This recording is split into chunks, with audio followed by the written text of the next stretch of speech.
I am back getting these words out. This one is kind of funny. I'm not really sure which I'm going to call it yet, but it's kind of funny. It's funny, but it's not funny. This is Psalm chapter 34. Um,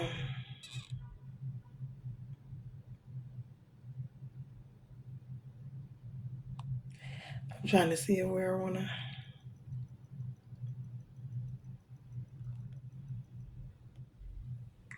The face of the Lord is 34:16. The face of the Lord is against those who do evil, to cut off the memory of them from the earth. When the righteous cry for help, the Lord hears and delivers them out of all their troubles. The Lord is near to the brokenhearted and saves the crushed in spirit. Many are the afflictions of the righteous, but the Lord delivers them out of them all.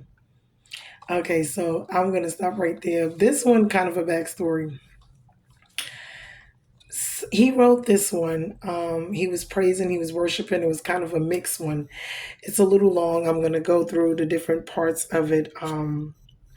Basically, it's a continual praise and sacrifice is what he's discussing. But the reasons why, the backstory is because he actually had to play crazy to be delivered from the Philistines when he went to Gath. This was I'm gonna read it. It's really funny. It's in 1 Samuel 21:10 through 22. And it says, and David rose and fled that day from Saul and went to Achish, the king of Gath. I think those are the Philistines. And the servants of Achish said to him, is not this David the king of the land? Did they not sing to one another of him in dances? Saul has struck down his thousands and David his 10,000. So they was kind of making fun of the situation. And David took these words to heart and was much afraid of Achish the king of Gath. So he changed his behavior before them and pretended to be insane in their hands, meaning he started acting crazy. And he made marks on the doors of the gate and let his spittle run down his beard.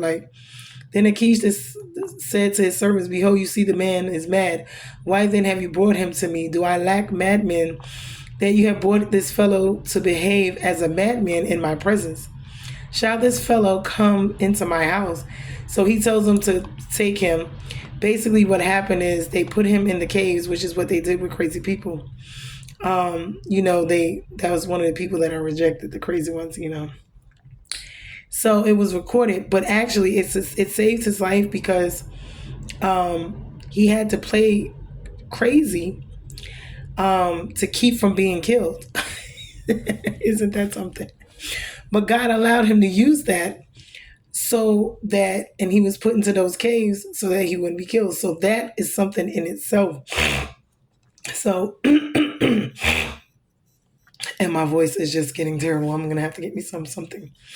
So he vowed to constantly praise and honor God because God has, really been saving his butt. No one can boast about being, in God as relates to this because we're supposed to honor God, and we're supposed to sing songs. But, being that, facing captured by the Philistines, David pretended to be insane. In the culture, those suffering insanity were thought to be either cursed by the gods or especially touched with divine messages. In either case, most people wanted no contact at all with such people, meaning David. So what could have become a disaster for David ended up being in his safety, meaning protected him. So in this psalm, David gives thanks for God for hearing his prayers and for protecting him, for rescuing him, and for turning his appeals, of prayer to trust in the Lord, meaning taste and see is what he said, the goodness of the Lord. I mean, if you got to play dead to survive, I mean, in some instances, that's what people have had to do when you think about this world we live in life. But I mean, to have to go through these different, things, but to be able to come out on the other side, no matter what was going on, God still, allowed him to, not get killed, in this sense. So Then we talk about godly wisdom because it also talks about that. Because knowing the wisdom of when to do certain things and how to hear God and how to hear Him talk to you and guide you and tell you what you need to be doing to keep yourself, to preserve yourself. There's times in our lives when enemies are after us. If that's what you have to do, if you have to hide in His presence, hide up under His arms, rest, don't get out, don't do much. You're under attack, whether it's spiritually, mentally, like I said, mentally, emotionally, physically, financially. Sometimes you have to rest, and when it's time for you to rest and allow God to fight your battles, you need to do just that. But there is a spirit of there's a garment of praise or the spirit of heaviness, because sometimes going through these things, we're not able to praise, we're not able to. But seeing that David is able to still have a good day, he's still able to have a biblical testimony, he's still able to, worship, praise God throughout whatever is going on, because God is here to save us. He's here to help us, keep us. He will actually, in times of trouble, surround you to protect you with angels not one angel, but, more than one, because they always say grace and mercy, follow us. So, when He says taste and see how good the Lord is, we're not going to say that, always our lives are going to be wonderful, but blessed the man who trusts Him. Sometimes life's bitters, experiences, or sour cups that are handed to us, and bitterness that are not so sweet, but even Jesus prayed in the Garden of Gethsemane to say, take this cup away from me, Sometimes it happens, but you need to have a good day. You need to be able to continue to press on in the trials. It's hard to do, I know that, but you have to, get through it, because God is going to deliver you. He's going to provide. And sometimes it's a test just to be in it, but knowing that you have your salvation, which is the best thing you can, no matter what goes on. If you leave here, God's going to take you home to Him. As long as you're in His will, as long as you're doing what He said, there is protection, there is provision. No matter the storm, no matter the trial, the tribulation, you may not be delivered from it. You may be delivered through it. You see what I'm saying? And you may have to examine yourself in and out of these situations. Is it you that got yourself in this situation? Is it because you were disobedient? Is it because, you got out of God's will? Is it that you moved before God? Is it just a test, a trial, a learning experience, a level up, because God could be training you for something else, further down the line, so that you're able to handle it.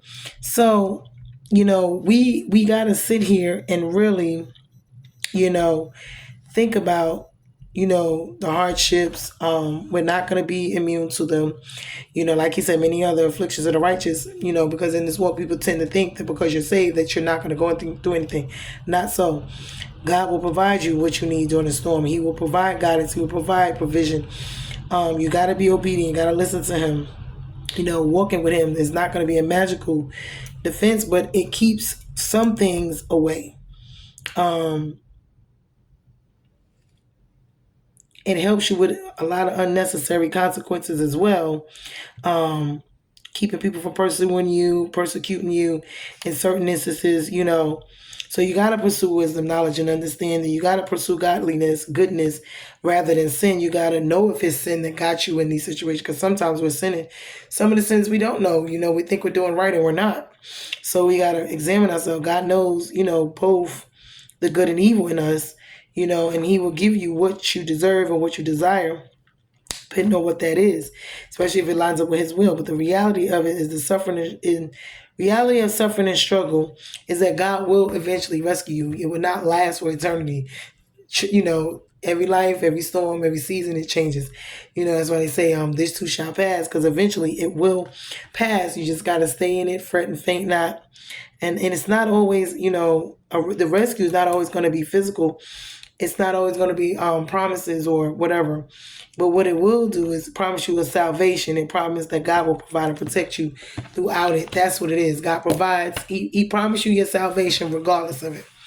He also tells you He's going to protect you and provide you. If you're going through a storm, like when the Egyptians had to cross over the Red Sea, if God had to part the Red Sea, if He had the rain manna down from heaven, they didn't get delivered from those storms. They got delivered through the storms. So it's not that nothing is ever going to happen to you.